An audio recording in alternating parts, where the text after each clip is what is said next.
it how you love me electric, like you do.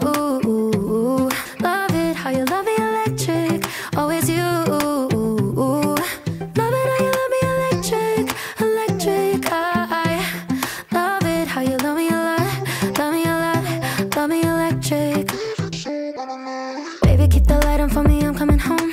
Know I got you forever wherever I go. I feel like I'm high. Oh, and I wouldn't change the way you got me jumping through hoops.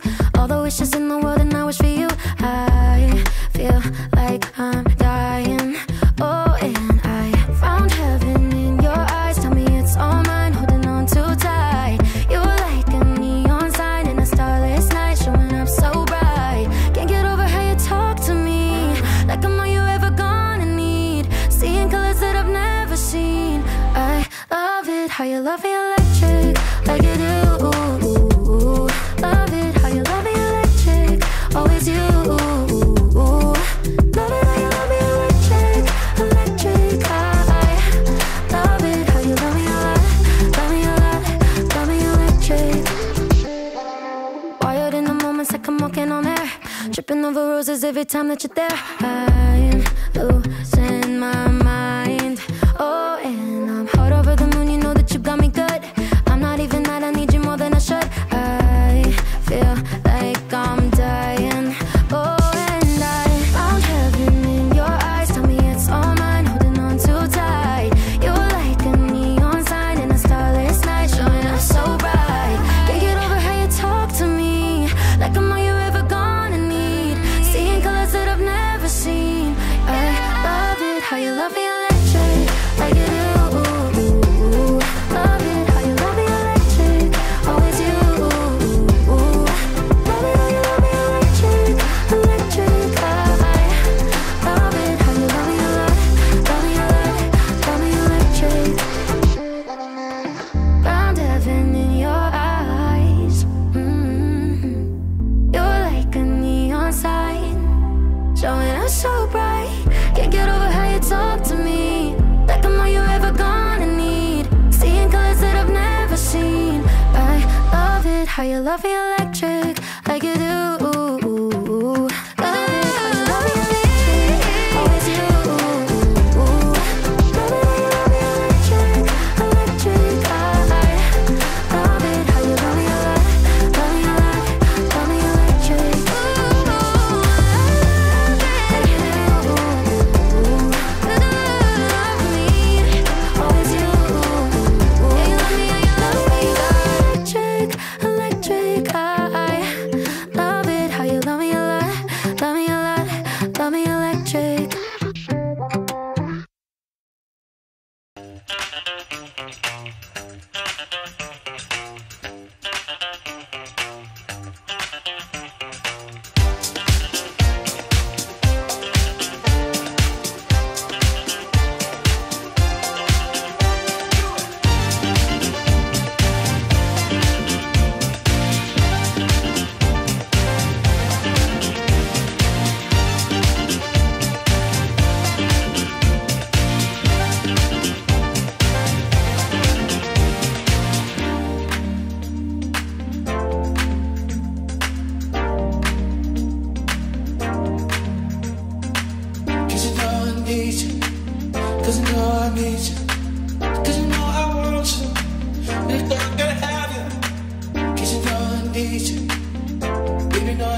ain't something new under the sun. You can't take back them things you already done. No. You blame things that you do on somebody else. No. But they all see is you need help. But still you try so hard to cover up your games. You try so hard, hoping that one day something gon' change. You waste all of your time covering up your tracks. Spend all your days running away. You gotta watch your back, and that's the facts. You spend so much of your life scheming and trying to get over. Got you wondering why you come around. All you get is cold shoulder. Yeah, you try so hard to cover up your games. You try so hard, hoping that one day something gon' change.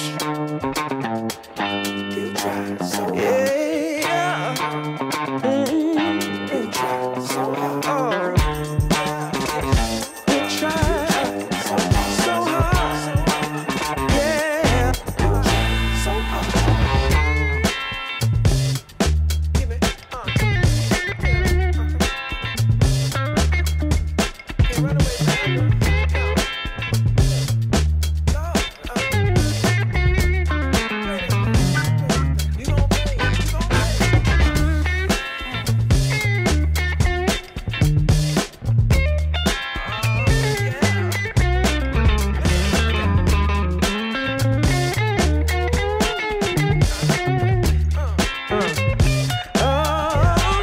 Still you try so hard to cover up your games. Hello, welcome back to another show. And how is this show called? What's the name? Why we are here?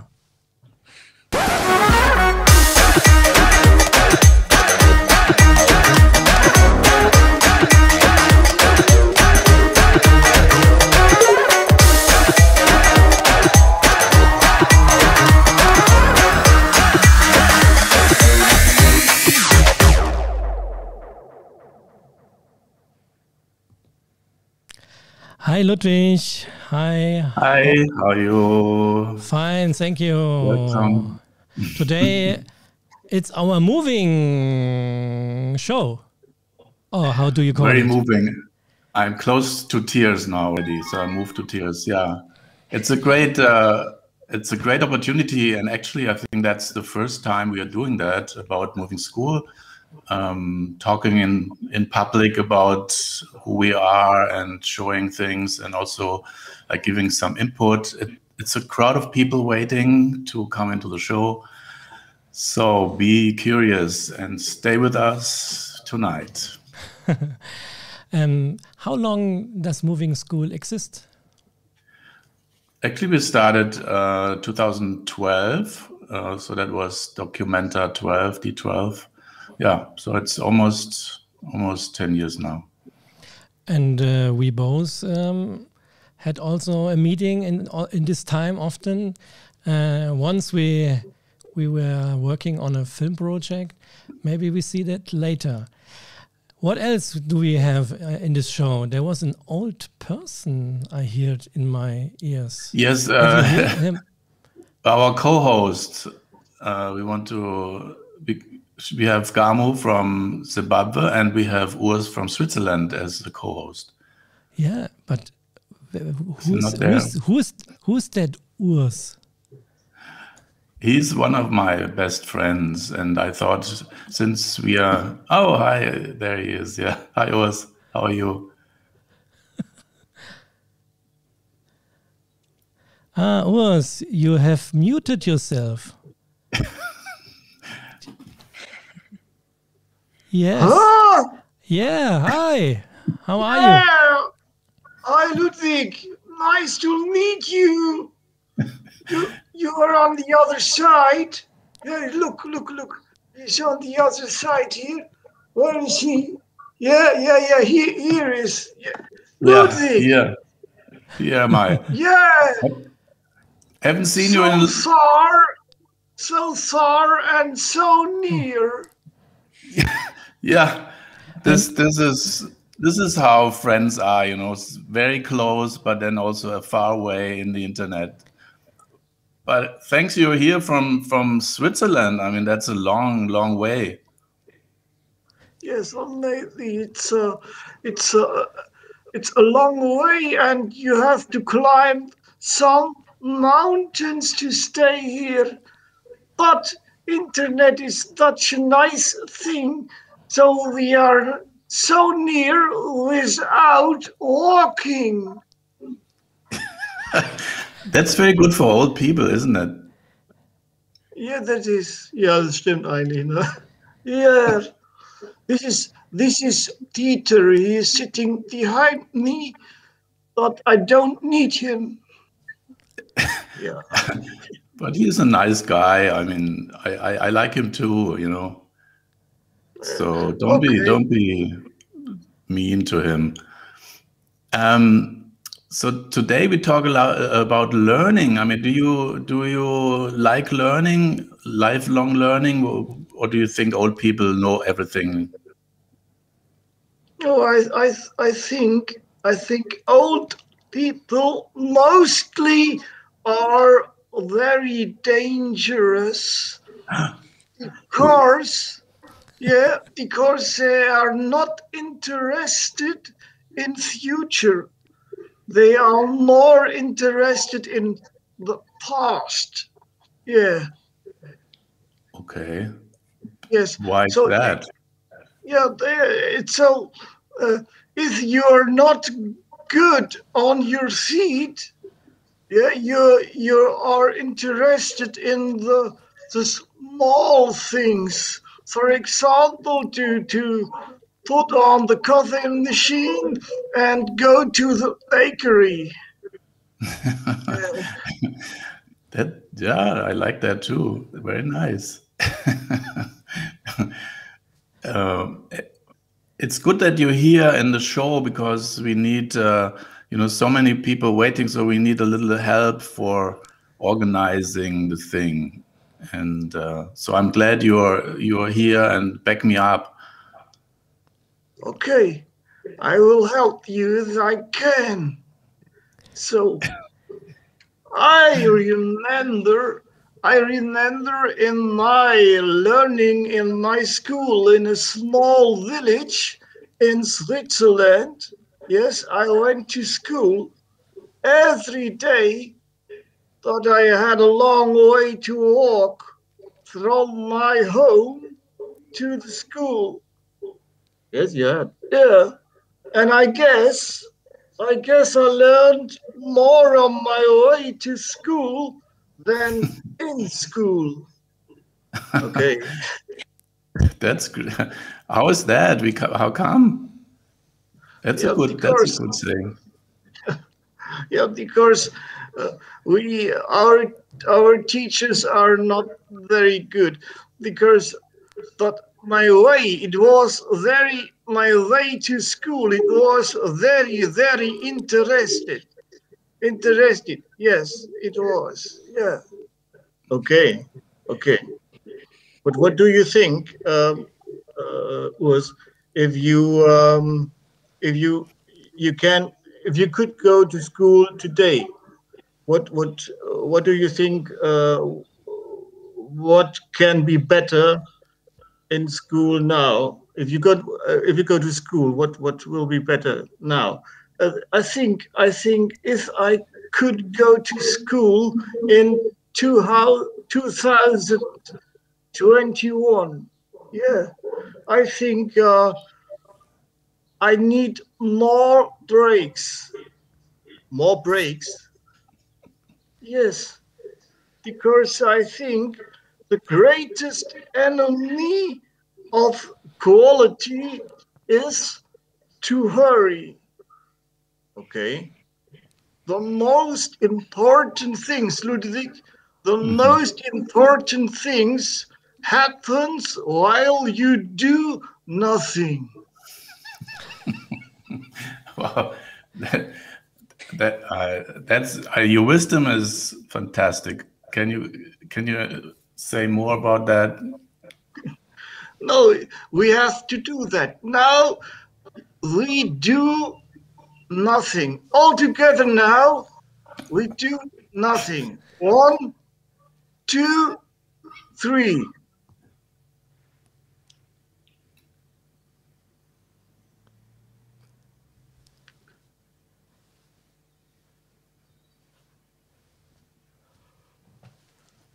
Do you know John Cage?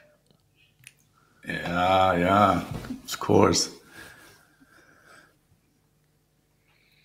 Okay. It's enough, I think.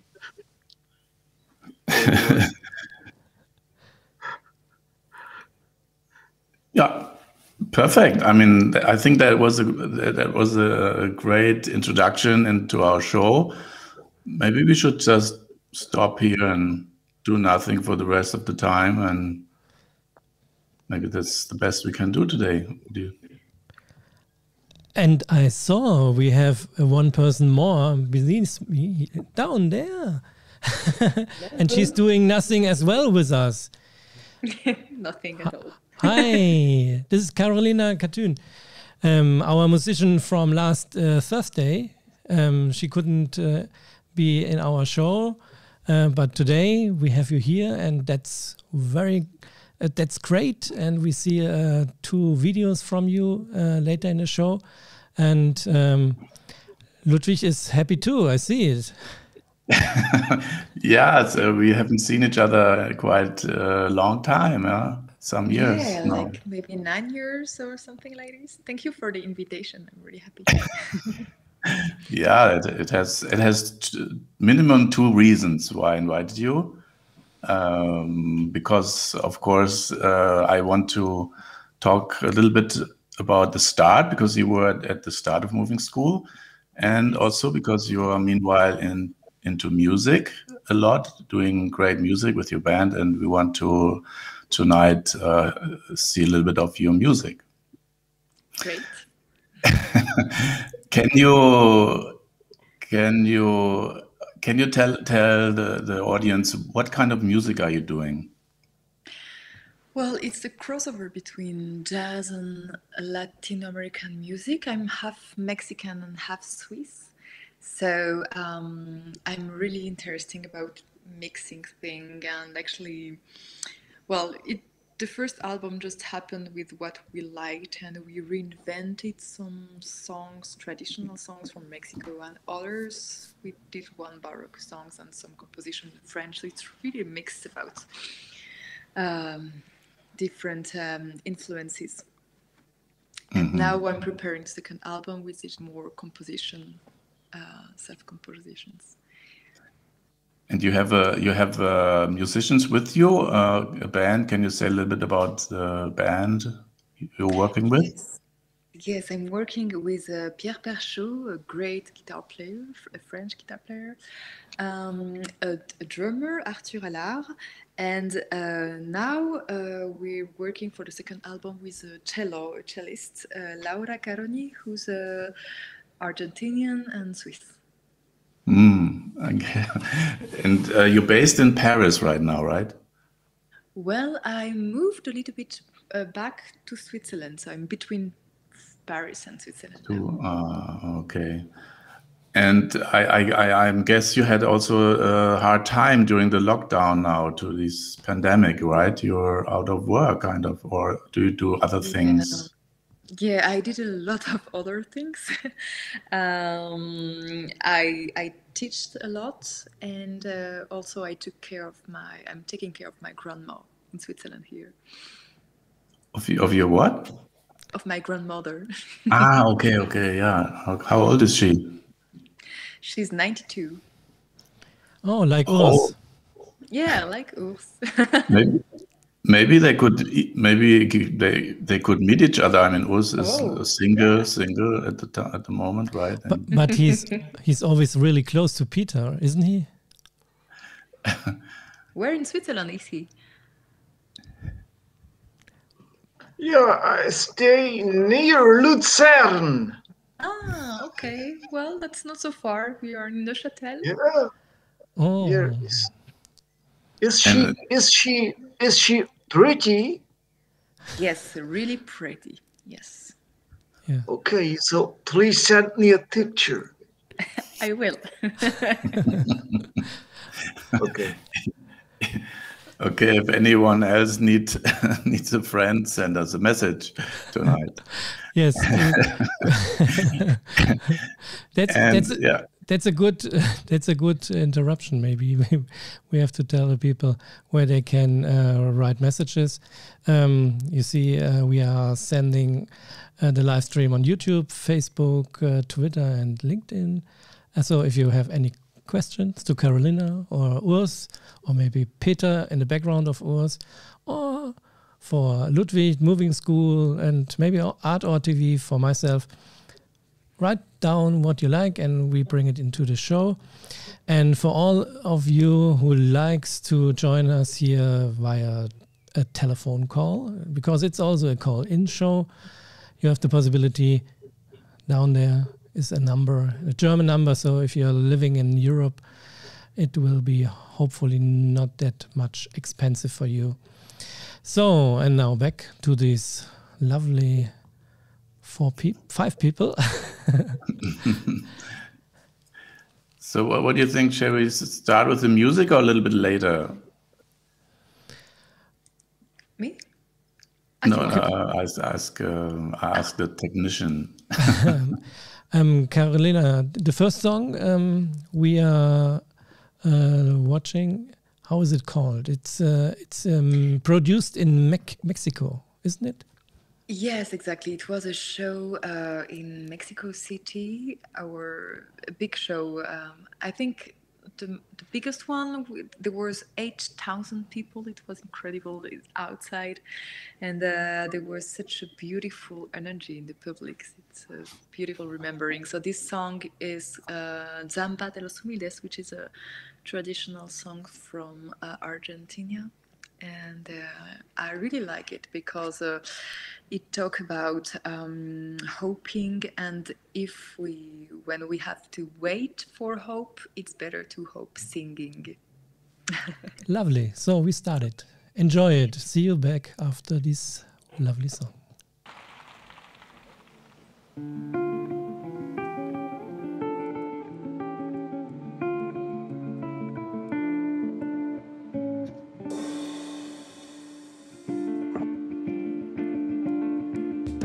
Zambita, para que canten los humildes de mis pagos. Si hay que esperar la esperanza, más vale esperar cantando. Si hay que esperar la esperanza, más vale esperar cantando. Nacida de los boliches, donde el grito alza su llama, su canción de largas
Wow, great. Lovely. I really, I'm always intrigued by your voice because it has such a nice color to it, and it's very intense. It's really like you sing with your whole body and being. So that's really great. Love it. Thank you. Yeah, and this song was a little bit different to these songs we saw on our last show. And in how many different languages you are performing? French, Spanish mostly, and also a little bit English, but really little. It's not. I have an accent that's not so nice. Yeah, like Urs and me. And for the people out there at the end of the show, we are closing with another song from you. Can you say something to this? Yes, it's La Llorona. It's a traditional song from Mexico, and it's been singing a lot. But many singers like Chavela Vargas. I don't know if you know her. She was really famous in Mexico. Lila Down and others. Well, I let you discover that song. This is a video clip that I made in New York when we were playing there, and that was a funny experience. So all the people out there, stay here and don't leave the show, so you can have this chance to see the video later on. Yeah, so I would like to start like our interviews, and that was the other reason I invited you, because when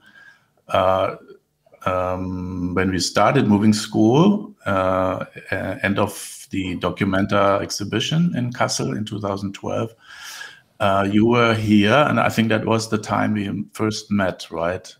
Exactly, yes. I was working in Documenta 12 for an artist, a Mexican artist, Pedro Reyes, and we were doing kind of performance, working for a sanatorium. We were doing like fictive therapists and doing some fictive therapies with people close to art therapy, mostly.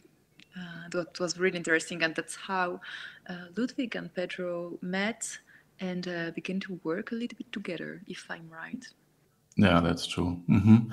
Yeah. He asked me to kind of a little bit care for your students, because even in so-called little therapies, you never know what happens with people, how they react. And so he asked me as a therapist to a little bit be behind you and supervise you.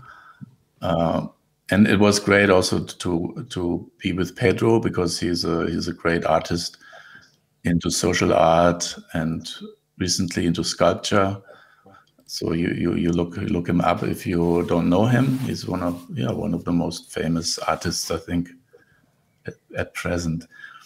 And then so you were working there. We met, and then you got involved in somehow, because I think my team was not very large at the beginning, and you helped to set up that, right? Yes. Mm-hmm. And I remember we invited some Swiss people to come to do a conference. Yes, I think it was a friend of yours. Yeah. Yes. Yes. Yeah.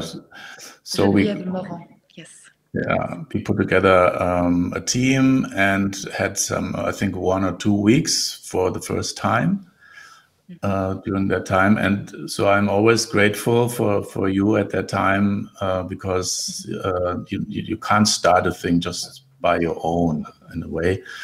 Do you have any memories from these first workshops?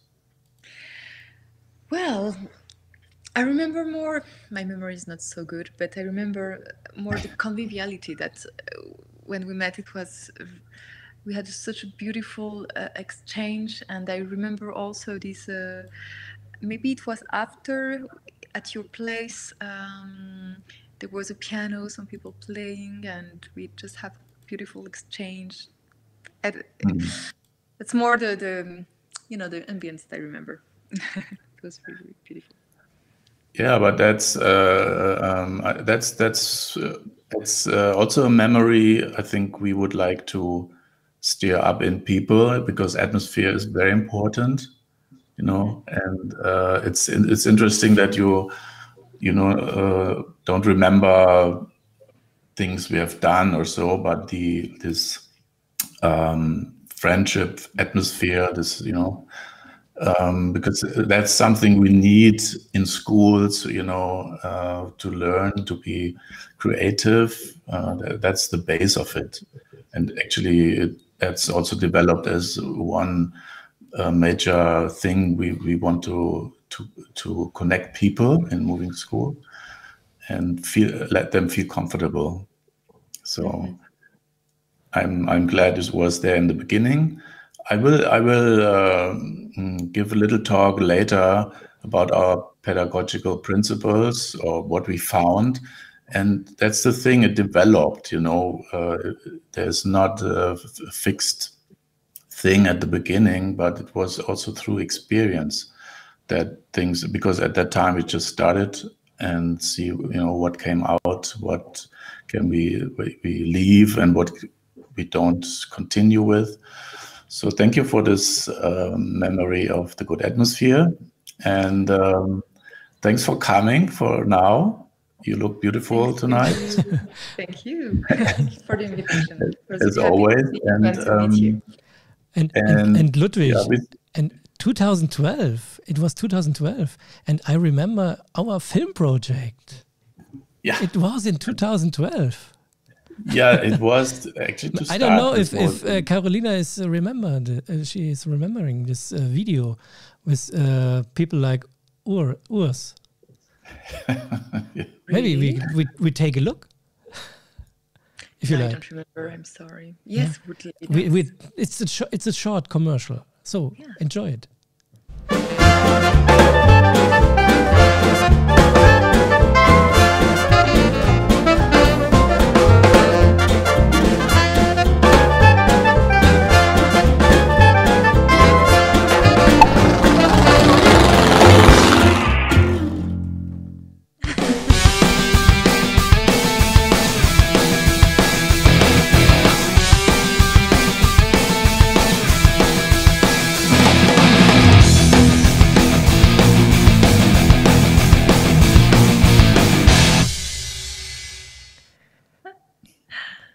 Oh my goodness. I haven't seen it. It's the first time. Really? Oh. Really? Yes, it's amazing. Okay, we had a lot of fun. Ludwig, where was it? Where is this playground? Yeah, this is now an historical video because this playground for adults doesn't exist any longer. It was in the backyard of a famous club in Kassel, and people could use it. And it was a lot of fun. The thing is, like, next to where I live is an old people's home, and I knew that there's a guy, you know, doing theater with the people who live there, and I just went there and said, you know, look, we want to make a film, invite people to moving school. Do you like to come and play? And then Stefan did this amazing video, and it shows also what is important to know, that we need, even today, or especially today, we need lifelong learning and also kind of lifelong play, because the play is something, you know, very, very natural for us, which creates a lot of creativity and innovation. And with with this situation right now, we need to go on with learning, you know, until we get old, because things are changing so fast. So this is the second part. The first was spirit. You talked about the spirit, like Carolina said, playing music after doing something. What you did, you don't know, but the spirit is still recognized, and also the fun factor. Oh, I'm very interesting. What will be the next points? Ludwig, which person we have to call in? Because normally Roshank, Roshanak. Now we talk to Guanxi. If you it's not here. I can give you Androniki. No.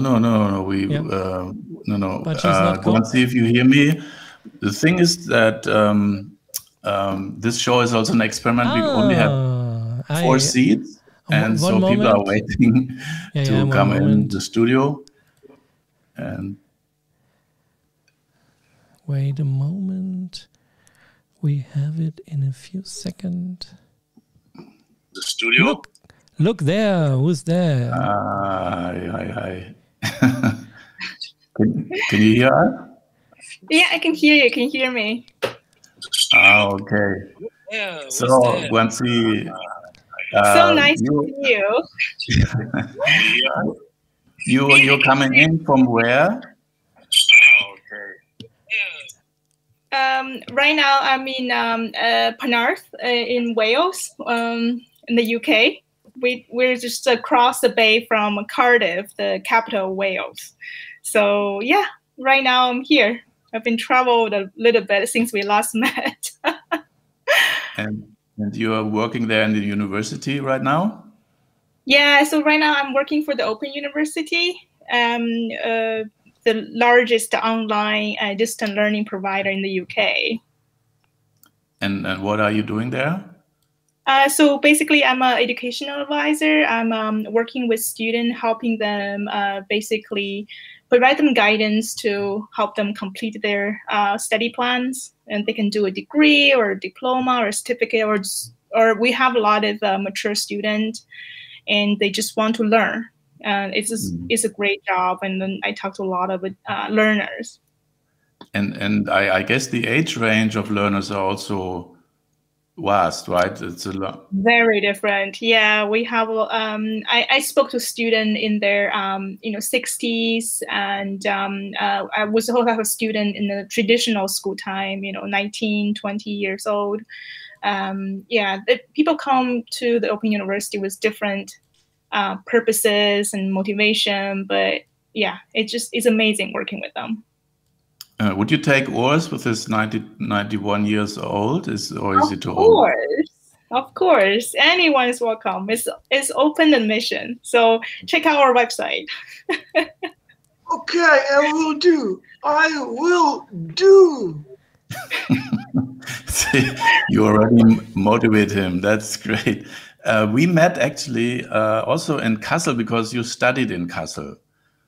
Yeah, I remember it was I think 2011 when was a change making camp in Kassel.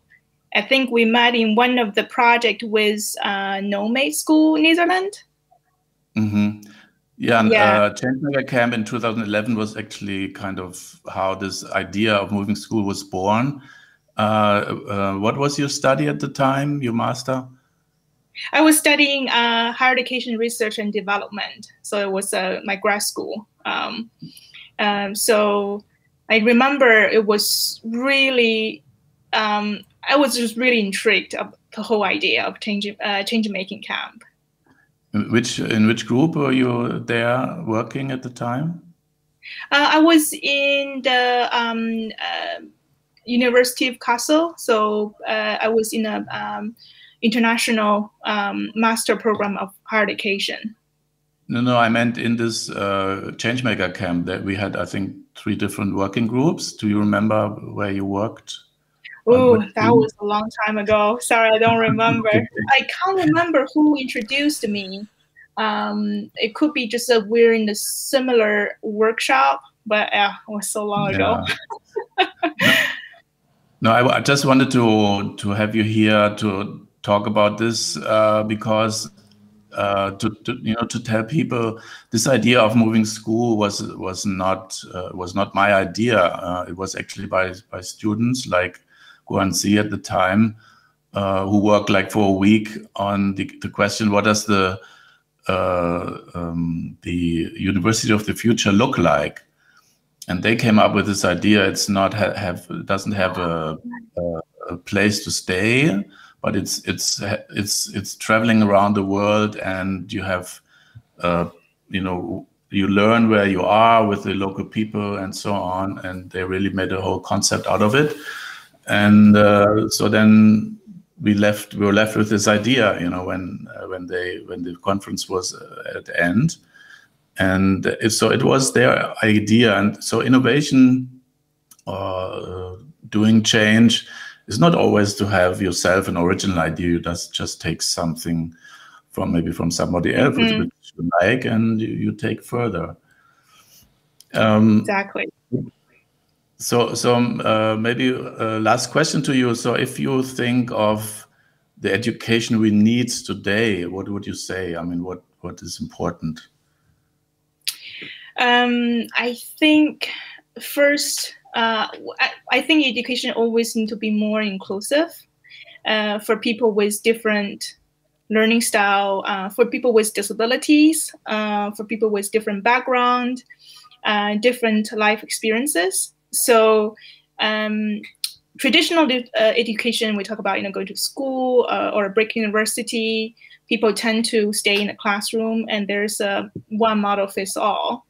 But I think in my idea, also I believe in a lot of people in the moving school. The idea is there should be some it's like education in the future should be more flexible and providing different learning experiences and providing different means of learning.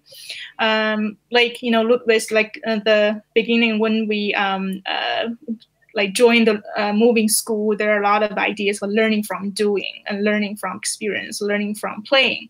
So I think it's such a great idea, and hopefully in the future we have more kind of a structured, way of kind of promoting this kind of education. Mm-hmm. Thank you very much for now, and great you came in the studio, and nice to see you.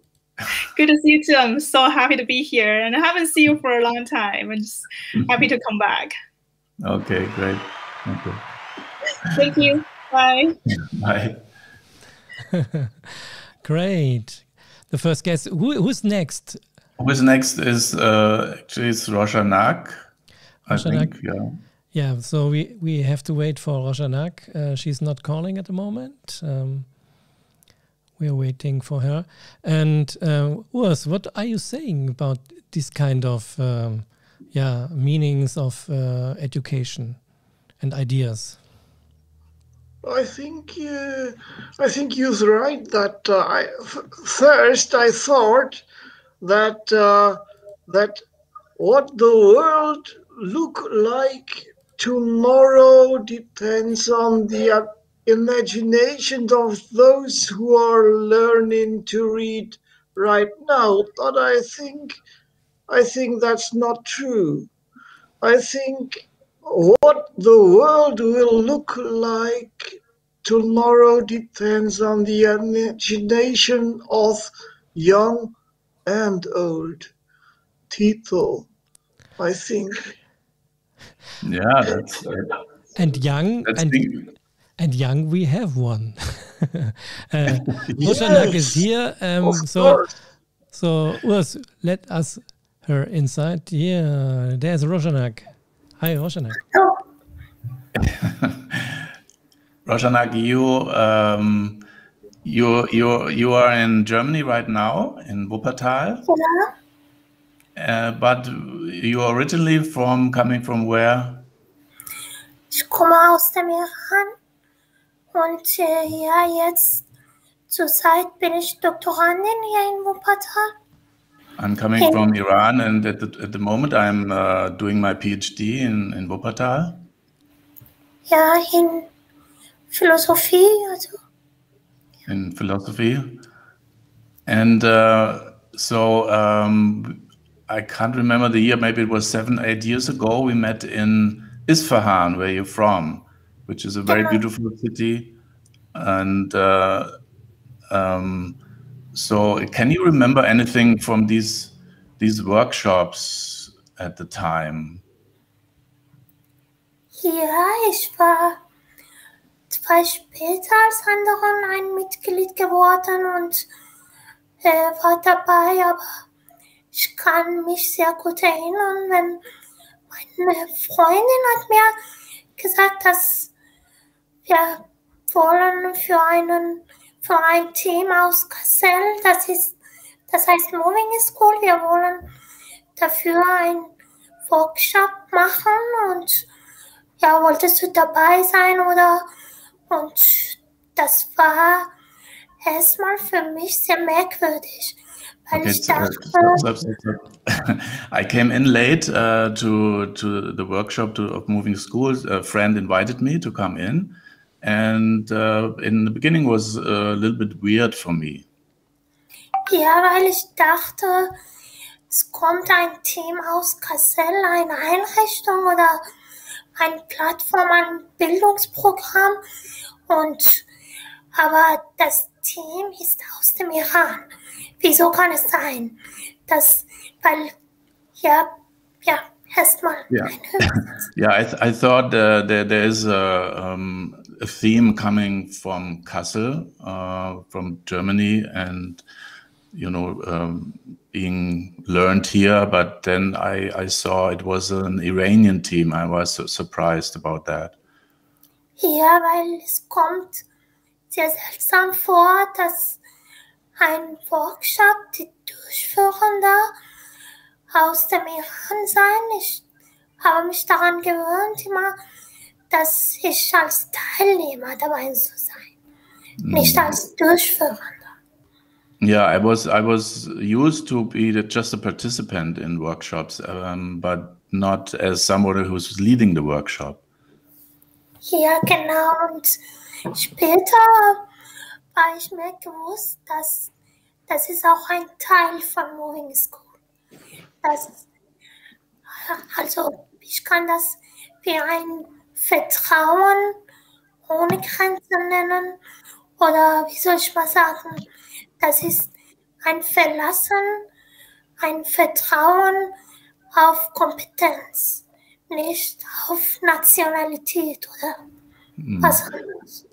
So what I found about this, that I could lead a workshop, was this, that I was trusted to do it, and was something like trust without limits, that's and also trust in competence, in my competence. Genau. What kind of workshop were you leading at the time? Das war über Thema Feminismus im Iran. Und ja, damals war ich eher beschäftigt mit dem Thema. Ich habe auch mein Masterthesis darüber geschrieben. Und ja, so the theme was feminism. We did a workshop about that, and it was also part of my master thesis I was doing at the time.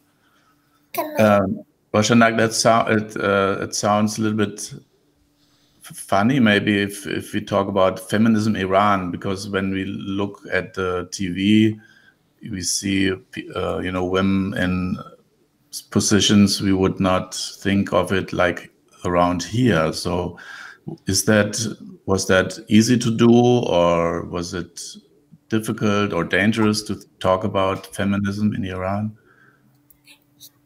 Ich würde sagen, weil ich Philosophie studiere, ich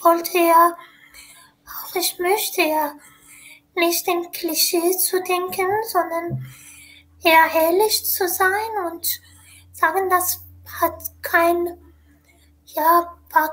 wie Abenteuer oder war nicht gefährlich, aber wie ich von meinem Land weiß, das ist eher maskulin dominierend in unserem Fach.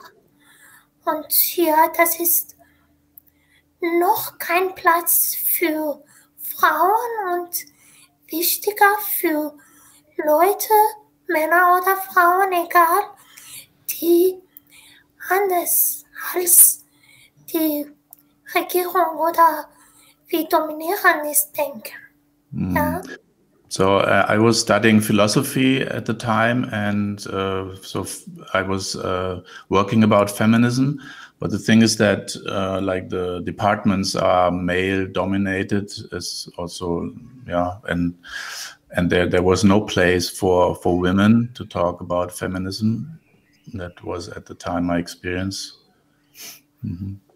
Ja, und auch anders denken ist wichtiger als Frau sein oder Mann sein. Das meine ich, egal von welchem Geschlecht man ist. Für Frauen ist es schlechter, aber wenn man anders denkt, als Religion oder als Herrschaft, als Atmosphäre da. So it's very important that you think different, or you have the freedom to think different. If you're man or woman, doesn't that's not the point. But you have the freedom to think different than your professors, different than the government. Ja, aber sowas gibt es da nicht. Dieses Freiheit anders zu denken. Yeah, so we don't have this freedom to think different. So Roshanak, maybe to close, you, I really admire you because you are, you have a disability, so you have to sit in a wheelchair, but you were part of the team as anybody else. And I remember at the time that in your feminism group, there were also, very conservative women, with hijab and someone like you. And it was interesting that you could share even similar experiences. And that was a very nice setting. And then to come here to Germany and start your PhD with the conditions you have to overcome, that's just fabulous. And I'm so happy to know you. I'm so happy you're on our team. Ja, ich auch. Ich wollte nur auch merken, dass, eine Anmerkung machen, dass weil ich im Rollstuhl sitze, habe ich immer irgendeine komische Angst vor Teamarbeit, wie Leute über mich denken in Klischee oder wie anders. I just want to add this remark that sitting in a wheelchair always meant for me that I was afraid of teamwork, so what would the other people think about me? How would they view me? Aber beim Moving School habe ich zum ersten Mal dieses Atmosphäre erlebt, dass die Leute waren, die anderen Mitglieder des Teams waren mir gegenüber wie ein Freund oder Freundin, nicht wie ein Fremder. And so that was the first time in my experience that working together, the other people in the team were friendly to me. Ja, okay, und ich glaube, das ist eine Alternative zur öffentlichen Bildung, das heute auch unser Thema ist. Das ist eine Alternative dazu, das kann man auch die Bildung irgendwie so definieren, dass es sehr inklusiv sein kann. She says, yeah, so that's also the kind of what I think about as an outcome or learning is that education has to be inclusive, because it brings people together, and that's very important to that it happens today wherever we learn, right? Yeah. Thank you so much, Roshanak, and see you soon. Thanks for coming in. And ja, und alle. Es hat mir sehr gefreut, dabei zu sein. Yeah, I was happy to be here. Hotafes. Good night. Wonderful. Thanks a lot, and thank you, Ludwig, for translation. After that, after Roshanak, what is our next guest? Or Carolina or Urs, do you have any questions? I'm looking into our, also in our comments and the internet. Everyone is saying bravo, like Savenas Desavares. I hope I pronounce it well. Savenas Desvari. Yeah. Oh, okay, Desvari. Okay, sorry for that. Yeah, please, any comments or questions are welcome. You know, don't have to wait till the end of the show. It should be a kind of dialogue thing, you know. So if you want to come in with a question or remark, you're always welcome, or phone call. Who's maybe next? Now, yeah. Maybe do you have this? Do you have this photo I sent you, or can I show it? Yeah. Wait a moment. This one? Yeah. Just wanted to show it. So on the left side is Roshanak, and okay. On the but I can zoom in, so maybe it's better. Moving around, yeah. It's moving school, so we can move always pictures. I'm moving pictures always. Actually, that was we did a workshop in a private museum in Isfahan, which is a totally rare radio museum, and in a very nice kind of old, ancient tradition Persian home. So you have this inside court, and around four walls, like you have the buildings, the rooms to live in. Very, very nice way to live. Okay, thank you for that. And there you met Roshanak. And yeah, but earlier, I mean, we had to prepare these workshops we had like, I think 2 weeks to prepare them together in a team. And originally we want to do it near the Imam Square, this famous, beautiful square in Isfahan, because the art school had space going out to the square. And our idea was also to invite the public to our workshops. And we talked with the art school people, and they said, oh yeah, great idea, you can use our rooms.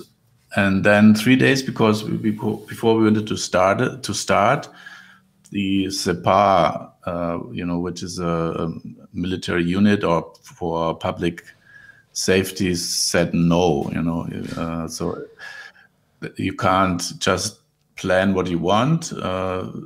Always there's somebody who says what you can do or not do. And I think for them, it's too dangerous to have like people meeting and thinking. And as Hannah Arendt says, thinking can be dangerous. So if people exchange ideas and come to conclusions and actions, that's always what dictatorships hate. So yeah, so we had to change our plans, and luckily we were meeting in a film studio for preparation, and they said, you just come to our house. That's a private house. You can do it here. So that's how we could do it. Nevertheless. Let me ask one question to this. You're traveling a lot with Moving School. Moving School is now a movement around the globe, maybe. And and yeah, the thing is, can you tell us, is it always easy to do? Like in Iran, you have been in Korea and other places, and do you find always people who understood this kind of education? Yeah, important question. Also to say, like tonight, it's not about like talking about all the great things. Everything went well. I mean, there are a lot of setbacks and frustration, mistakes, whatever. And so the interviews, we haven't talked about them, tell them what to say, so it should be really authentic. And but the truth also is that from this big idea, this vision, we have a traveling school and we go with teachers, and I mean we love this vision and we still love it. And I mean, there are organizations out there who actually do it, and you pay, I don't know, maybe 4,000 or 6,000 euros for half a year, and then you can do it, So there are companies who actually were successful in doing that, which we weren't. So the traveling to these countries I did mostly by myself.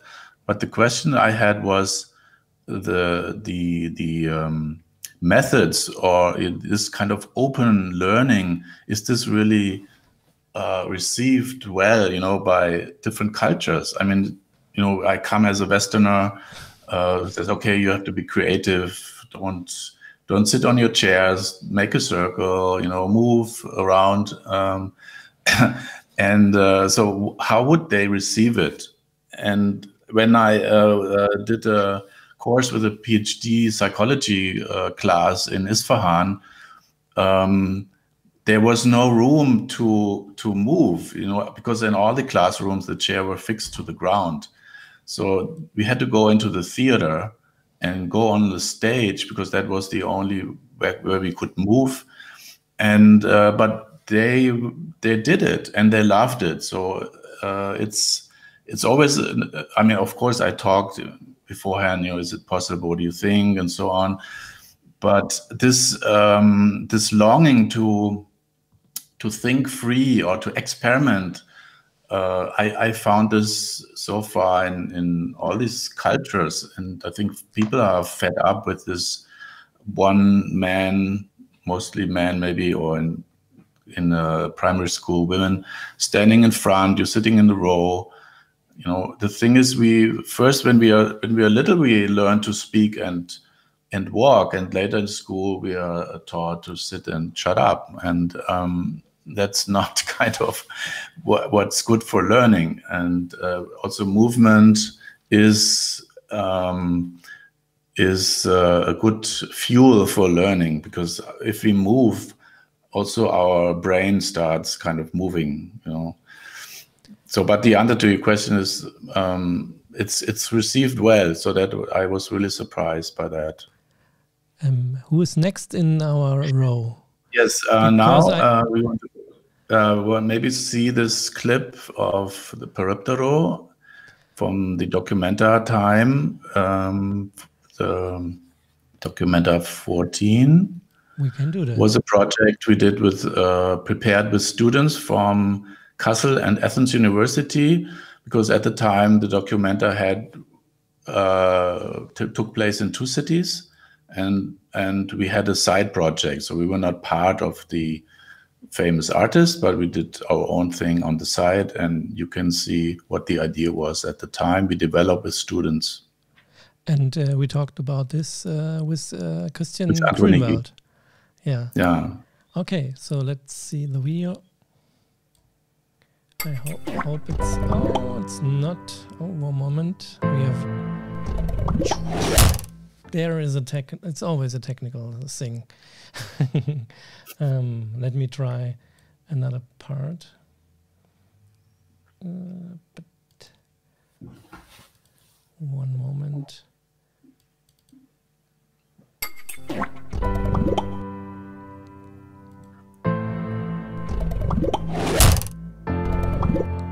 In Griechenland ist der Periptero Teil des Alltags und Ort des sozialen Austauschs. Hier trifft sich jeder, daher kam die Idee für den Kulturkiosk. Wir sind Studierende aus Kassel und Athen mit verschiedenen Schwerpunkten und wollen gemeinsam gesellschaftliche und wirtschaftliche Themen neu zusammendenken. Dafür entwerfen Architekten aus unserem Team einen zeitgenössischen Kiosk, der Raum für interkulturelle Workshops bietet und flexibel während der Documenta 14 gespielt wird.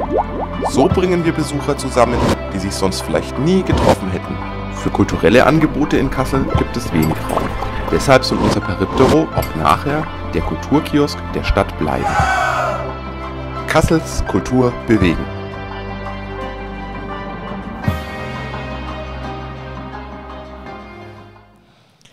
Yes, Peripto. And we are calling to Androiki, or who is next? Androniki, yeah. Androniki, yeah.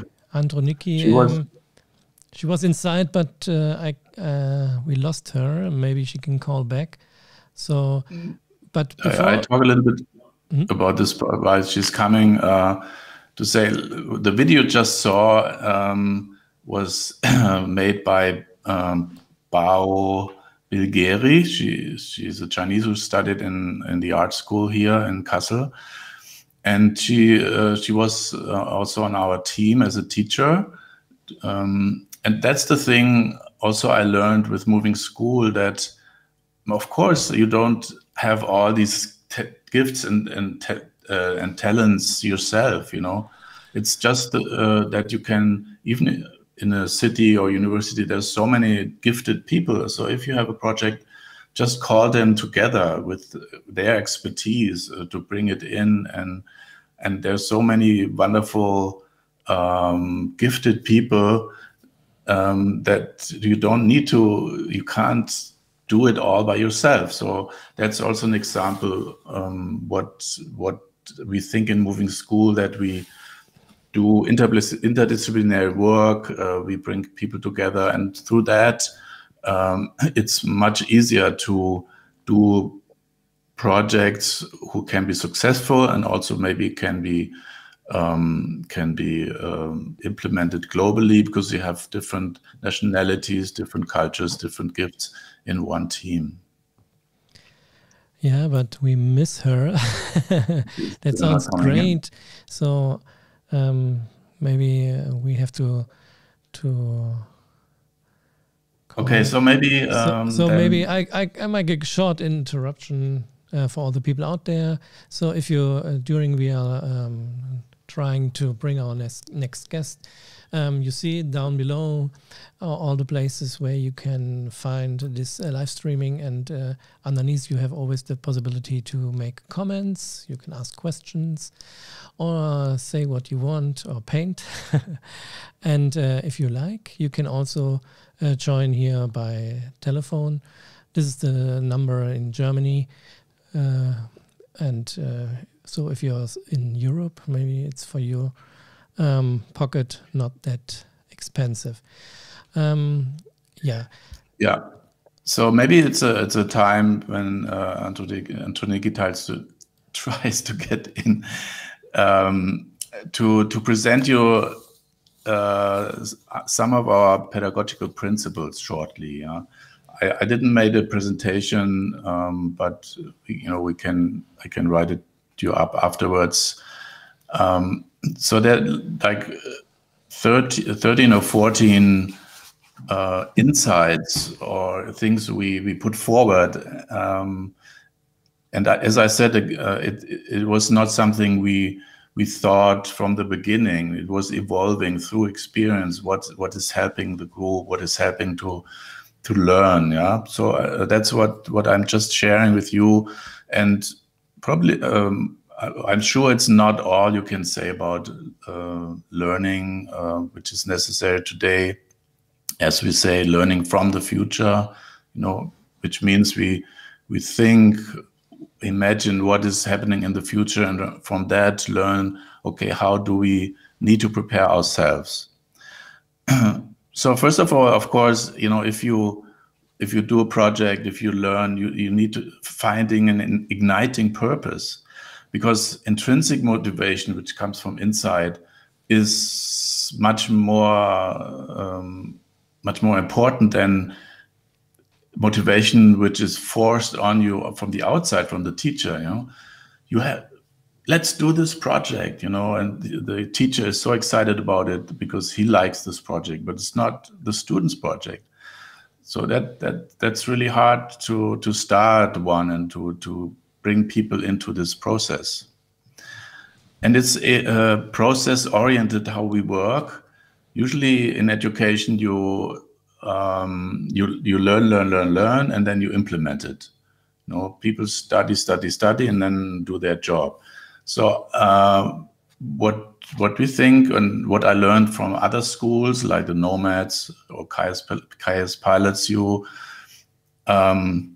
you start working on a challenge, on a problem, and then when you can't cover what is necessary for this, you call an expert in to teach you. You know, so it's on the spot when you need it. You call somebody in. He gives a mini lecture or course, and then you can continue. And it's also process oriented. What about the group? You know, the group find each other in the beginning is very important. If you think you can, what's the English word? Like you go around this, you know, let's go fast to the content. Let's start the project. You will see that what's lacking in relationship will always come up later as a problematic situation and conflict. So to form a group and try to ignite friendship and trust among the group is really a base to do a good project. So creating a community with a cooperative mindset, that's something also I also recently experienced again, that you know, some people were not raised in such a cooperative mindset. Maybe they grew up as a single child, or you know, had to just care about themselves. The circumstances were too hard to look, you know, aside. So there are a lot of people not used to work in teams, and Roshanat said that. And in Iran, for instance, these two issues, to work in a team and to trust each other, that's what they told me were the big issues to overcome and to learn. And I think that's also a lot of that is also true for us. So create a community, and also like have in mind you want to develop new identities or form expanded identities where people learn new things also about themselves, about their mindset, about the way they tick. And of course that takes time. You know, you can't do it in one semester, but if you start, people can easily grab it up and understand what it means to learn something new, which like trust or relationship. And I found that people also really like that. They like to learn new things, and especially to come into relationship with people, because not everyone has friends, not everyone has good friends, not everyone has people to work with to do something new. You see, I'm doing everything I can do. Androniki, please call in. We're waiting for you. Yeah, if it's not happening, can't do anything about it. Just to continue, the third is also boundary spanning, you know, to just extend your network. That's also very important. As I said in the beginning, we don't have all the talents in ourselves. So to move forward in life, to move forward in a project, this ability to make new connections with people is very vital. And of course, there are people who can do better than others, but so maybe you can help each other to do it. And somebody who is maybe shy can try at least little steps to go forward and connect with people. So boundary spanning, network extending is also one of our aims. And another thing at the core, to have a complex learning with head, heart, and hand. Moshe Feldenkrais, maybe you know him from this kind of healing service. Moshe Feldenkrais said, I understand learning in that way, that everything you know has to be known in 3, 4, or 5 different ways, at least. So, you know, to use different senses, to use different perspectives, to be bodily involved. That's why it's so important also to work with your hands, you know, make prototypes or go outside in nature, touch material, because these sensations stirs up new thoughts, new creativity in our mind.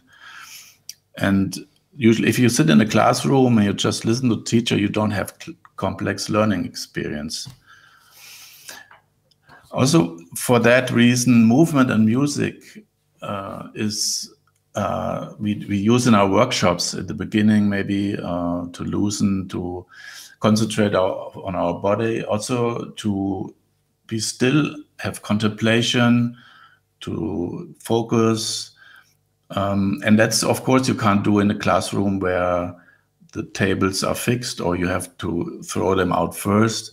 So that's why usually we work in huge areas where you can just move around. You have the ability to dance, to listen to music, but also to sit in a circle and concentrate on a subject. So then, as I said, also, I said this already, focusing on relationships and personal development. Why is this important? Because innovation, creativity or working in a team is not just about methods. It's also a lot about attitudes and beliefs. You know, what I've learned I can do, what my parents maybe told me I'm able to do. And a lot of people have grown up with limiting beliefs, you know, because maybe the parents or one of the teachers say, oh, you will never reach that level, you know, you have two left hands, and all these sayings. If you think about it, what's in your head and heart about limiting beliefs. And that's kind of something we learn, and that's something also to unlearn, because we can a lot do more than people have told us, and it's a question of attitude to also to have self-reflection. You know, where do I come from? Where do these limiting beliefs come from? So it's not just about methods from the teacher, but also of self-reflection. What is hindering me? What can I throw out? And who can help me to do that, to go forward? So to focus on personal development in moving school is a huge part. And of course, this needs trust. You can't do that if you, as a team teacher, team member who is teaching, you think you are, something better or higher. Learning, we understand, is always eye-to-eye level learning, and because even nowadays, I have to learn a lot from my students. A lot of things I cannot do myself. I'm not an IT person. I don't know so much about making movies or whatever. So we have to learn from each other, even especially in adult learning. Another one is also, and that already came up in the interviews, to create an appreciative learning environment. What's happening from school times is that people are afraid to go to school, or they're anxious, because when I go there, I'm maybe put down by the teacher, I'm mobbed by some colleague or whatever. And if you're afraid, an afraid mind cannot learn. An anxious mind is just blocked. And that's why it's so important to be appreciative and also to welcome difference. Because we are different. We are all human beings, but we are different.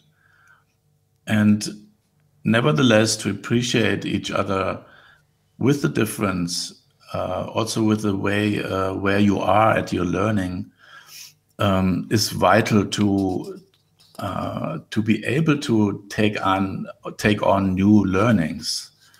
And that's what we try to, that people feel comfortable with each other. And how we do it, just for an example, is like when we start a workshop, and at the end we ask people, how do you feel? How do you come here today? What happened last week? So what people like to share, so we know where we are each other. And maybe somebody says, I'm sad. I had this conflict with my partner. I'm not very concentrated, or whatever. So you know the state of mind. Also, if you go out of a meeting, of a seminar, if you ask people, how was that for you? And people sometimes say, that was not for me, or I was really angry, this and this happened. That's much more better to bring this in the group than to leave with this bad feeling, because you can bring it in. There's this trust that you can say it, and it can help the group next time to make it a better way.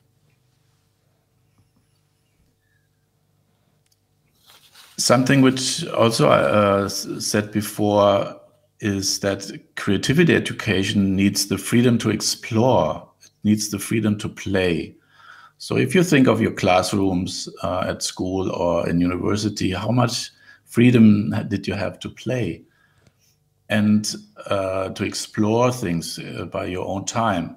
In Germany, I think the most advanced schools are the primary schools in that, because they have understood that children need this time of exploration. But why not us adults? I mean, who thinks that we don't need time to play, time to explore?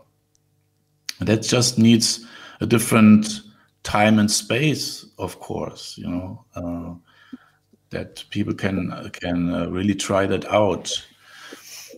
And as Hannah Arendt, the thinker of the early days of the Republic in the war, the philosopher, she says, she wrote a book with the title "Thinking Without a Railing," and that's a little bit similar to limiting beliefs. If you think, our thoughts are free. There's a song, everybody can think what he wants.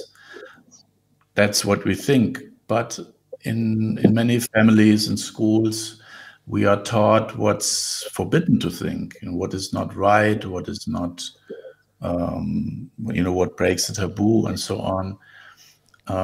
So if you want to have a creative education and learn, you should be free to think what you want and also to say what you want in a group. And even if it's weird or morally bad, whoever judges that you have the freedom to say it, and then you can talk about it and discuss it. But to suppress so many things in our educational system is not bringing us forward.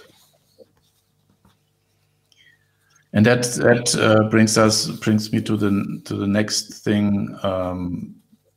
We talked also about it, is that for that it's important to embrace mistakes and the imperfect. And every learner is making mistakes and is imperfect. We are human beings. We are imperfect by definition. So who teaches us that this is wrong to make a mistake and be imperfect? So to have that freedom in a group and not laugh about somebody if somebody makes something wrong, or think, oh, you haven't understood it.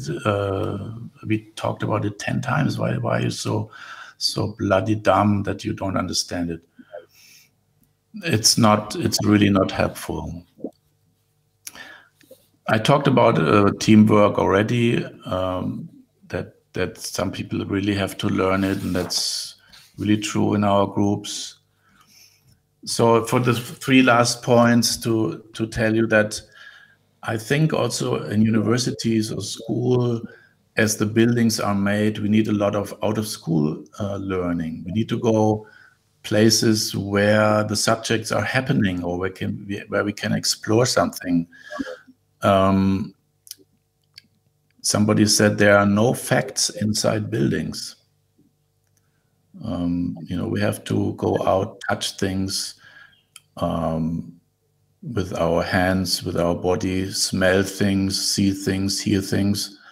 The whole complex learning Moshe Feldenkrais talked about, and that's why we need other places to learn. And right now in this term, we have a seminar in the nature park near Kassel, doing like a concept for a new restaurant there. What can they do for children, for disabled people? So we're not sitting in the classroom to do that. So we go there and explore the site and experience it. On the other hand, which is important today, is of course using technology rather than being used by technology. So there's no. If I think you have to go into the natural environment. We're not enemies of technology. It's very important to be on, as much as you can on the top of the list what's going on and how to use these devices, because in many ways they can make our life more easy. I mean, if you think you have always in your hand almost the knowledge of the world, that's fantastic.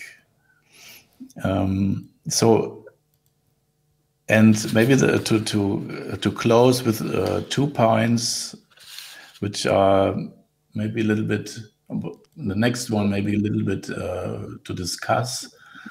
But I was really impressed when I read about Mr. Lerner. I think he was a very famous conductor of an American orchestra, and of course, he was a professor for music.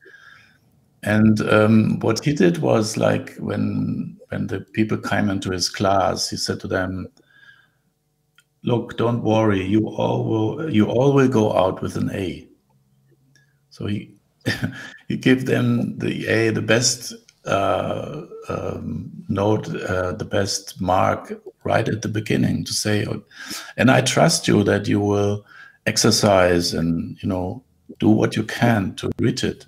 I trust you," because this measuring each other creates a lot of competition. Of course, I know that can be debated, but I feel that many times in our courses, when people know not every step is watched to be marked, not everything is judged what I do, people can unfold their thriving, much better. And lastly, to do good learning and project, of course, we need courage and perseverance, because to do new things or to go cross borders is not easy for nobody. And so we need courage, and perseverance also means we need to learn how to deal with setbacks and frustrations. And I can tell you that not me, just members of our teams, there was so many times we were frustrated and said, "Is this really the right path? Is this really to go?" Or we did mistakes with people and subjects, So this is inevitable. Perseverance means that you not punish yourself for that. So you forgive yourself and others. You have mercy for yourself and others, because only then you can still take up the courage again and again to move forward. And so we're not finished in our path. And hopefully, if you listen and you're interested to join, you're welcome, because everyone who's joining, not just Moving School, but all other initiatives which long to change something in our world, need people who engage themselves. Yeah, thank you so much for listening right now. And of course, if you have any comments or questions, feel free. I don't know if Androniki made it by now. Yes, Ludwig, thanks a lot. I don't know if Carolina or Urs or Peter have a question. Do you have any questions? No, at the moment, because Androniki is fighting. She's fighting around the clock to come and join us. So please, a warm welcome to her, and I hope we have sound from her. So let us see. Let her in. Wait a moment. Yeah, wait. There she is. Oh, no sound. No voice. No voice. Oh, good. Wait a moment. Androniki, you have muted yourself. You have muted yourself. Look at your call. Yeah. Okay. We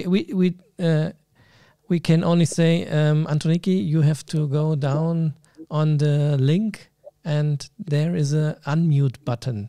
So please unmute yourself. Yeah. Take a look where it is. Yeah. So, are you trying? Yes, this is great. Yeah. So let us see if we. This is great. Hi. Wait. So I can't find you. A moment. Yes. I've never had such a difficulty. Yeah. I'm sorry. Can you are trying now with your iPhone? Yes. Yes, of course, only with my iPhone. It doesn't work on my. Can you turn it like your TV? Yes. Something oh, like that's this? much better. Yes, because we are here at Moving Stories and Moving School, so we have always to turn telephones, meanings, ideas, and now here is here's Ludwig. I'm Yeah, hi, trying to. Androniki. Yeah. I've been doing that for 2 hours straight right now, and I'm so happy. Eventually, yeah. Yeah, as I said, perseverance is so important. Yeah, I just heard that. Yeah, I invited Androniki. Sorry? Persistence. Yes. I invited you because you were in this Periptero project. We had seen this little animation before as a student or a participant, and so now you are on the teaching team. But maybe just introduce yourself because you are also a very gifted person. You're doing different things or learn different things. Thank you very much. As I've said before, and you know my opinion, if I'm gifted or not, only history will tell that. You're very kind, Ludwig. Thank you very much. Okay, if you don't want to say it, I can say it. So Androniki studied architecture or engineering, right? And also graphic design in Vagalos School of Design and Art, right? In Athens. Exactly. And she's also a classical singer. Yeah. So like singing operas and these songs. Yes, that's true. I have studied classical singing, and I'm a singer in the avant-garde band Chaos Star, which is actually, a coexistence of classical elements and rock elements, electronic elements, neoclassical. We see no borders in music inside this project. Yeah, super.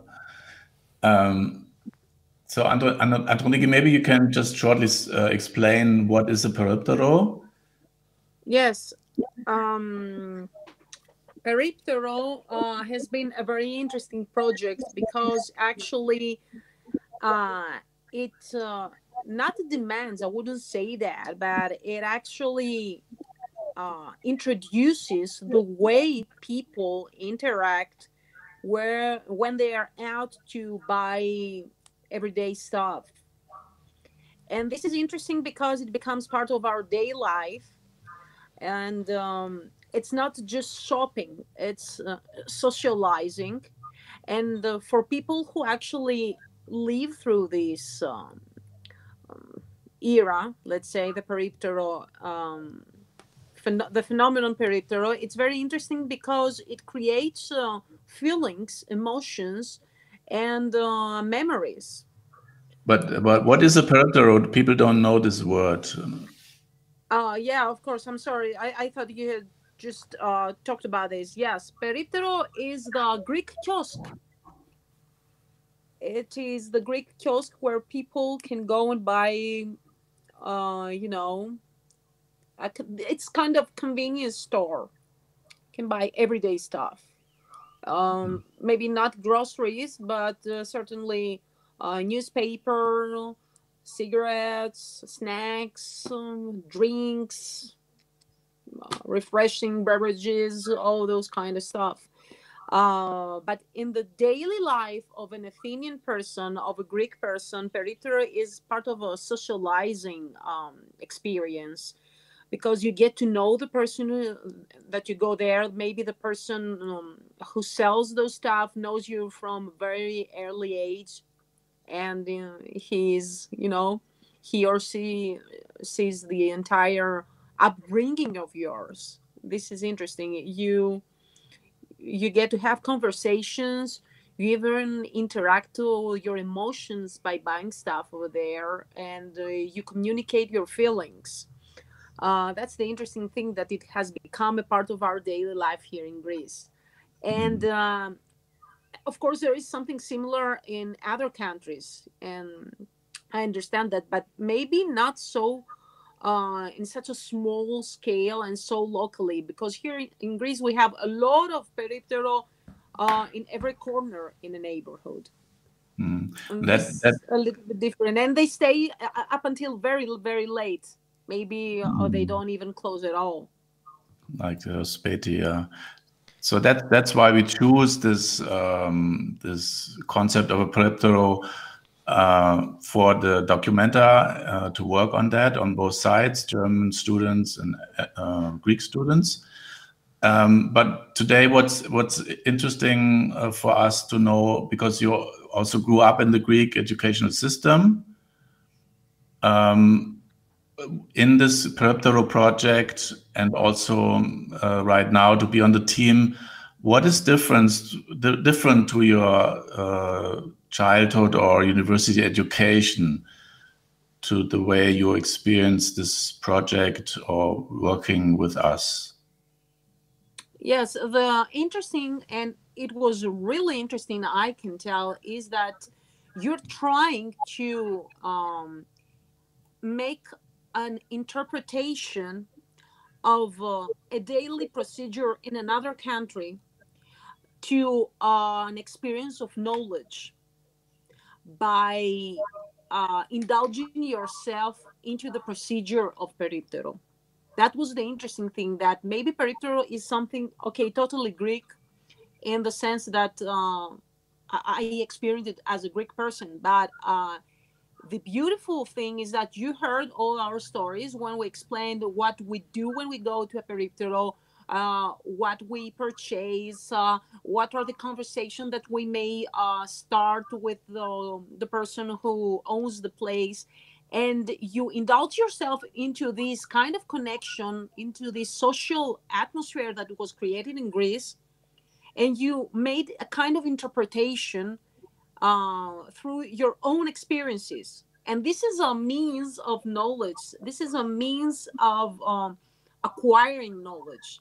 That's the interesting thing. And it was fantastic. I mean, that the final resort outside Documenta, as I saw it through images, it was amazing. And you did a great job. You put a lot of effort over there. Mm-hmm. So now you're part of the teaching team, and why did you join the teaching team? What made you? Yes, I What is always your? believed that acquiring and having knowledge without sharing it doesn't really matter in this world. It's very important that you share the knowledge that you acquire throughout the years, and you transmit all the things you learned throughout the learning procedures. Right now, as you said before, I'm working on the field of architectural engineering, but more um, precisely on the field of sustainability. Uh, I'm a sustainability designer consultant. And I think that nowadays we have to raise awareness regarding all the topics that have to do with environment and how we're going to create more sustainable environments for the next generations. So, through my teaching, I believe that I have a small chance to share my knowledge on sustainability with other people at this moment, and to share have acquired throughout the years in sustainability and in architectural design, because those two, they can be combined. When you design as an architect, you ought to understand, you have to realize that you have sustainability rules at the back of your head always. This is very important. So how the knowledge becomes design, how the knowledge we have on environmental issues becomes architectural design. There are specific reasons the one affects the other. Mm-hmm. And that's what I'm aspiring to talk about. Thank you. Yeah, thank you so much. Thank you Thank very you. much. Greetings to Athens. See you soon. And bye bye, Berlin. Yeah, and Chang was writing 12 points to Greece, and I can give another 3 points from Germany because more points we didn't get from, I don't know, from. Who's next, Ludwig? And we have to make a little bit. I think power, we should play but I'm sure music of. We should play music of Carolina now, and also let her go if she wants to.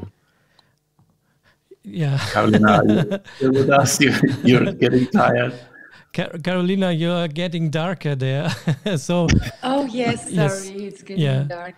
Yeah, and maybe Ludwig has a few more guests, I'm sure, don't you? Yeah, but we're coming to a close. But I think we did enough talking. I think it would be nice to hear your song now. So and after that, can you introduce your music? What we're going to listen to now? We're going to use to listen to La Llorona, which is traditional songs from Mexico. Okay, and we say goodbye to you, and see you next time. You. And we come back after the music, don't we, Ludwig? Yeah, of course. Okay, because we have a few more guests, so stay there if you like, and write comments if you want. Bye-bye, Carolina. And here comes the song. Bye, Carolina.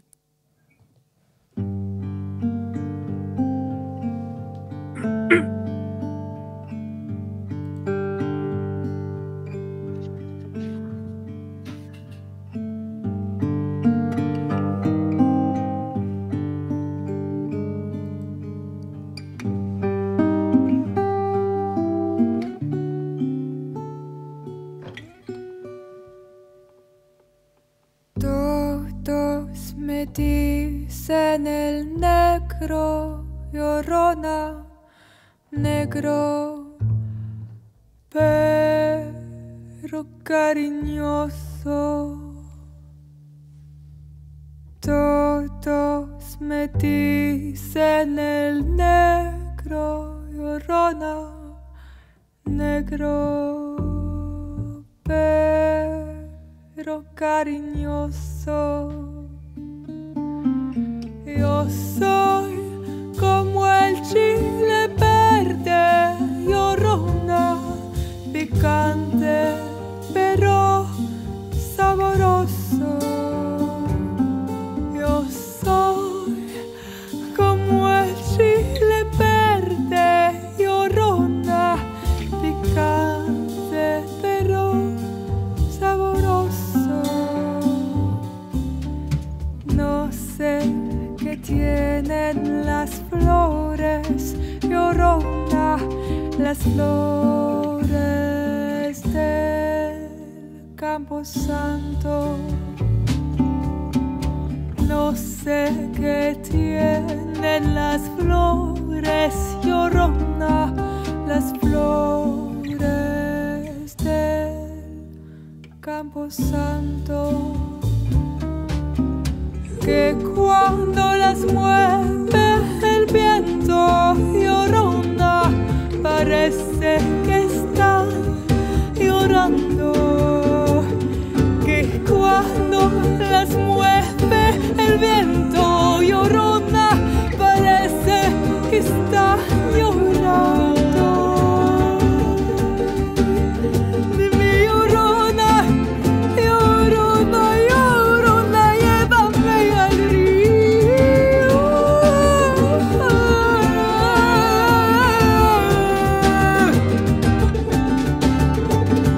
Aunque la vida me cueste, llorona, no dejaré de quererte. Te quiero más que a mi vida, llorona, que más quieres, quieres más.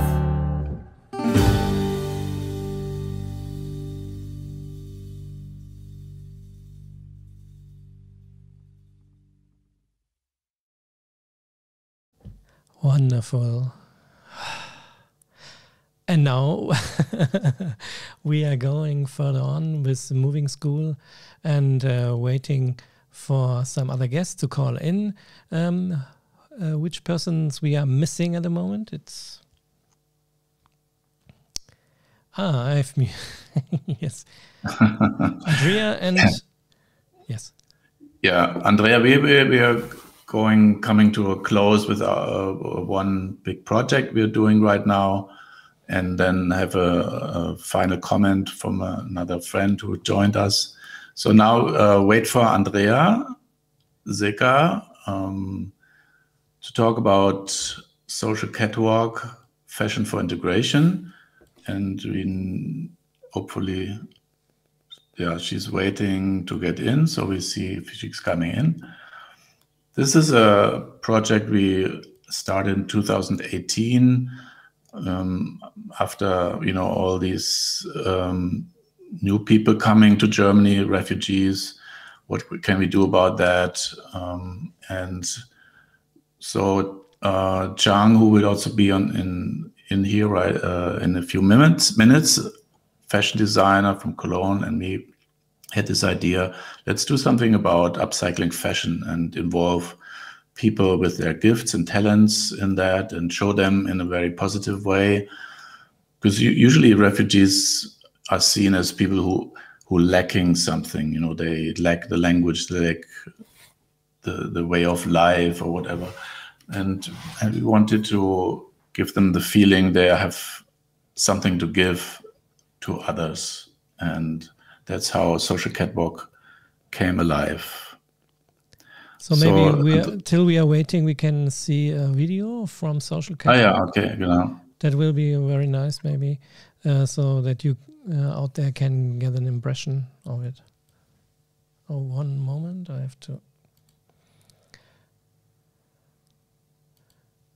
It's always live here.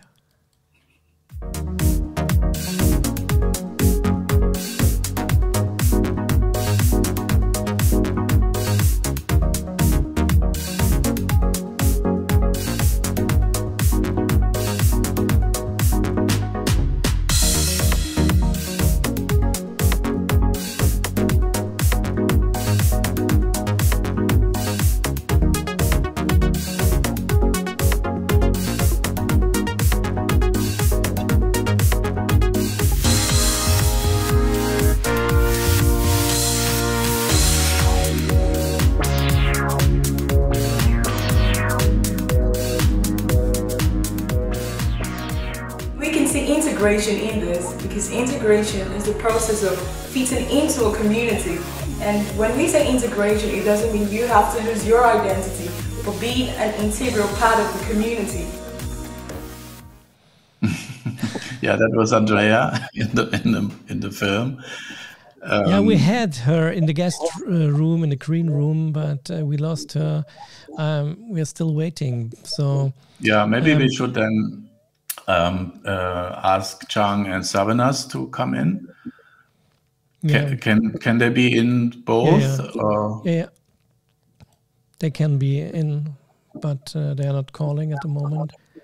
So Ludwig, tell us the social catwalk, how you developed it, how this idea came up. When was it? 2018. We started with workshops, and the idea was to have a university course with students from all departments, everyone who is interested, and then invite refugees, also people without work, to come and join us in workshops over the term, like 3 or 4 workshop weekends, and then at the end to have a final presentation. Okay, and now Chang is here. So we want to see you, Chang. There you are. Welcome. Hi. How are you? Fine. We saw you in the video, and Ludwig is here. Okay, is Savanas also coming? No, and at the moment not. Okay, let's see. Let's then. She's waiting to be connected. Chang, maybe you can say something about the start of the project too. So so coding is right. It's a little bit slow. You look beautiful. Okay. Hi. So I'm going to start and then you introduce myself. My name is Chang 13, and hi, welcome everybody. So I am working since 2018, starting with my Tom and Jerry partner, or we can call it Thelma and Louise Ludwig. And he invited me to the famous Periptero we were talking about before. And I had the chance to have a workshop with women. It's called Amazon Camp. And at the same time, I was in the group from Voodoo Chanel, and I performed there too. And at the same time, I was an artist, as a one-line artist, and I had the chance to show my art stuff and the workshop. So I did get to know Ludwig, and it was amazing. But during the time, I spent days, and we talk about the situation, about education, especially to young people. We had the common sense, and he already had the experience with the project, with a lot of projects, especially with made bags from different young people or generation. I guess I can remember that. And it was a beautiful work and project work with all the people and all the young people to create something and to sell it and to bring it back. And so we had the idea how we can just involve all the aspects of how can integrate or include people easily, because I am a migrant too. So when I was 8 years old, I came from South Korea and just jumped into here, and I have to start to learn. And I went to school with some lessons called integration stuff, Förderung. It's like I don't know the German English word for Förderung. But I have to learn all the things about cultures and different things in Germany very quickly. And I was very sad in the first time, because I learned a lot of in Korea, by the way, and then I have to learn things like I don't know, to be integrated. But it was the best chance to get into this society or in this culture. So and this is something I experienced, and it became something what I felt the first time negative, but it was very positive. And we thought why we can't do use this idea of to bring young people easy way with fashion, and to give a language to get into quickly into the society. Now, for example, coming here into Germany, and it's very hard to if you have a lag with the languages, it's always hard to understand each other. Misunderstanding is the greatest things, and the first impression all the people from me is always like, do you speak German? And it's always, even I speak German. It's so yes, and so I had this feeling. All of the projects of Ludwig, it will be an interesting thing that we can use fashion. And it was a beautiful talk, because I felt he has to have the same channeling and the feeling, and and it became for me beautiful, exciting, challenging experience with social catwalk. First, it was just a workshop. We just started with dress for success and fashion for integration, and then the rest was this was a surprise for me. So. And yeah, we're waiting. Savanas is trying. I don't know why she doesn't get in, but she's trying with her iPhone. So because she's doing also a part of the class now. Maybe Chang, you can tell something about it. Yes, because in the past time we have a lot of experts and teachers and lecturer, and now this year I am very honored and proud and happy that we have Savannah's in our team, and she is teaching us a special way about leather, and her workshop called ABC Leather Workshop, and people can learn about things is left over and turn it into a beautiful design and patterns. And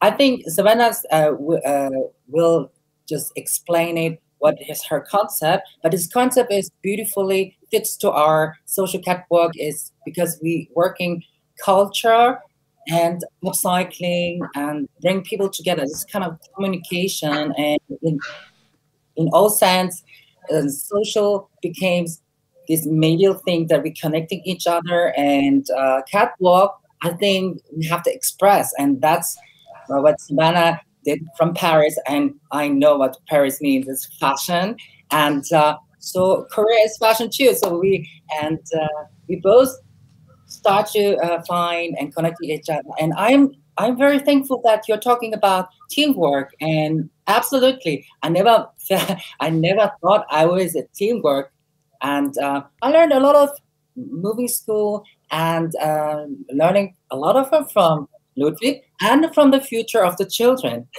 Yes, because I learned from my students a lot, and talking with Vannas and Ludwig, I think we went up and down a roller coaster in the first time, because they were, I think they're we don't each other. You see me, I say, oh my God, this person is crazy and funny, and they don't expect someone is teaching or lecturing things. But I say, hello, it's fashion. Fashion has no limits. And fashion is just expression. Just express yourself, and that's all about it. And yes, and I think very interesting this year is working with Savanas is because we learn another way to think about upcycling and think about to bring in fashion in the cycle of our life. It's like not recycling all the time. It's like finding their different way to think about it, different views to see about it, how we can use materials, how we can see the cultural cultural aspects. So yes, this is. Now, I think I'm keen on to see to Savannah's because she has a very, very beautiful way to express her leather workshop, and it's probably you have to come to us. You're always invited to Social Catwalk, by the way. Yeah, you and Samadas are doing online course this semester, Yes. and we'll see how it works, and maybe can offer it also in the future for other people. A different way of teaching, but nevertheless successful. Yeah, thank you for now. I see Savanas and Andrea are not making it set enough. I want to maybe call in Roberta as our last guest. Roberta. I have something to say before I just say goodbye. Okay.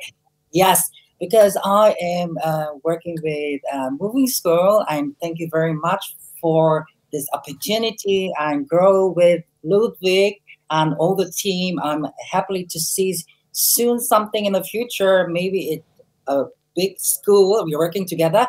And by the way, talking about Social Catwalk, I'm going to show or upload it, and on Friday/Saturday, a documentary about all the features, all the pictures of Social Catwalk, and already interviewed 13 of amazing students, including Andrea, including Ludwig, Savannah's, and all the people to Social Catwalk talk. It will be just announced on my channel, and well, they have to talk especially about cultural appropriation and Social Catwalk itself. So you are very invited. If you like, subscribe, comment, and bell the notification.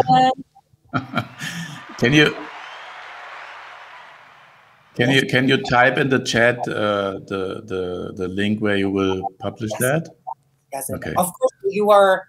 You can just have information on our Facebook and Twitter and Facebook and Instagram of Social Catwalk Kassel, because I love Kassel. Thank you very much. Thank you. Thank you, Chang. So, Ludwig, our last guest will be Roberta. Can you say something about Roberta? Is she there already? She's already here, yeah. Look. Oh, hi. Yeah, Roberta is my neighbor since a short time. Roberta Wagner, she actually is bridging a gap between Africa and Europe.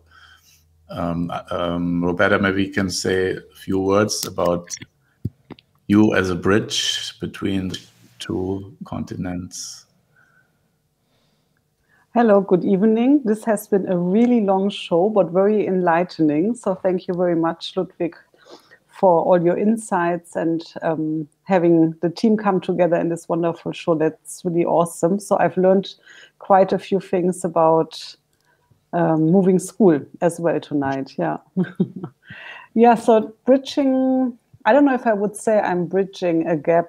Maybe that's stretching it, but I think maybe what I could say is I have been working 20 years on the African continent, and therefore I've gained a lot of insights, and I have quite a network of people I've met.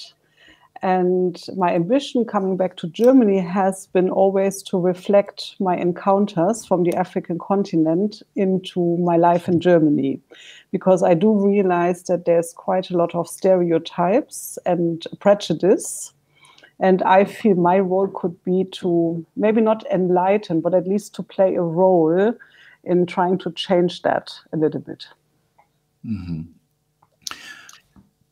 Yeah, the reason why I invited you also to show another great talent and experienced teacher of our team, also in the coaching team, but you were also working in the Goethe Institute, bringing it up in Uganda and Zimbabwe and leading it. So working in a very traditional organization, and then after some years, you are your own company, Anthouse Productions, as a cultural agent, organizing festivals and promoting artists. We have seen Prayer Soul this week, and we will see Ito Sings from South Africa. So these are your buddies.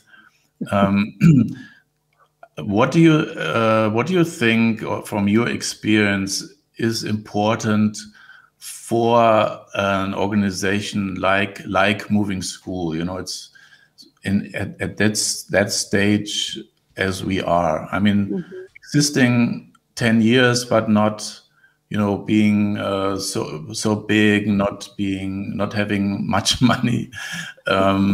Is this a fault, or what could be the next step, and what is also important for such a fluent team we are, or maybe an NGO? I mean, what do you see as such a person having so much experience? What would be the next steps to go? Can you hear me? We can hear you. We can hear you. Just talk. Maybe her internet connection is a little bit slow. Oh, this could happen all the time. Yeah, maybe we are too long on the show, but Roberta, if it's possible, please call again in. And always Savenas. We had her 3 times in, but then we lost her again. This is a live stream, and if the connection is not working, we have to wait till it works. And hopefully Roberta is coming back, and so you see her again, and you can talk further on. Hi, Roberta. No, she's frozen again. Roberta, please log out and try it again. If it's not working, I can show you the telephone number, and maybe we can finish the talk via telephone. So that will be also a possibility. She is on. Yeah, there she is again. I'm sorry. No problem. Yeah. Did you get my question? Yes, I think I got it. I mean, first of all, my fascination with Moving School is your incredible network. And you have, as you could see in today's show, you have incredible experts at your hand from all over the world with an incredible expertise. And that is my fascination with Moving School, first of all. And then your question in terms of what kind of expertise or what kind of next steps is needed for Moving School after 10 years, I believe it's really, money can be found in a way. I always say, and Ludwig always cringes over that. I feel money can be found somehow with such incredible ideas of Moving School. It's now a matter of being a little bit more structured, maybe in a way, and creating this vision and this vehicle which can move forward in a little bit more structured way. I guess that would be the next step. But I think you have everything at hand which you need. You have incredible ideas, you have an incredible team, you're connected all over the world. So what more could you ask for? I mean, money can be found. So let's just put our heads and brains and hands together and start moving. Thank you so much. So if anybody's listening who has a bunch of money at home, doesn't know what to do with it, you're welcome to spend it with us. And also, if you take a look under your bed, sometimes people find their money. Yeah, or if you want to join us or have an idea how we can connect, you're welcome to do that.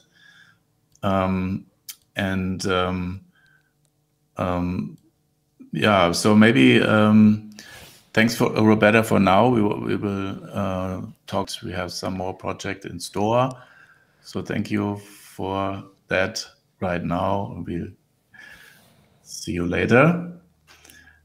But And, but it's already later. No, I mean after Later, the show, later. maybe. After the show. Is Urs still is he asleep or is he? Sorry, pardon? Is Urs still there or is he gone to bed? Yes, because for a man in this age, he is has to go bed. Yeah, his hand was tired. Yeah. Not only for men in his age. Yeah. We Okay. Okay. Tomorrow we will go to South America, to Ecuador, and have a kind of Speaking Spanish. deal with Melting Design, a nice chocolate artist. Sophia is coming also with her musicians. Hopefully we find somebody. I think we were lacking a Spanish-English translator. So if somebody is fluent in both languages, let us know. And if you so, maybe you can write us a message here on the channel, and we are always looking for people joining this team. And on Thursday, just these 2 days, Thursday, Rafael Chikukwa, that's also a connection Roberta made for us. He's in Zimbabwe, the director of the National Museum of Contemporary Art, right? Oh, she's okay. He's the director of the National Gallery of Zimbabwe. Yeah, great. And he's talking about the design in Africa post-COVID, so that will also be an interesting talk. Okay, we are going to close. Yeah, are you sure it's a little bit early? Maybe we can start drinking wine and in front of the later. Yes. Okay, by preparing this show, I was always thinking, oh, maybe this could be a few minutes longer, and it was, but it was very inspiring. And yes, we missed a few people who couldn't join, but maybe we find the next days the possibility maybe to bring them a few minutes into the show. We will talk this maybe later. So yeah, thank you, Ludwig. It was a very long evening show for you. Yeah, and yeah, thank you, Roberta. And yeah, everything is said, I hope.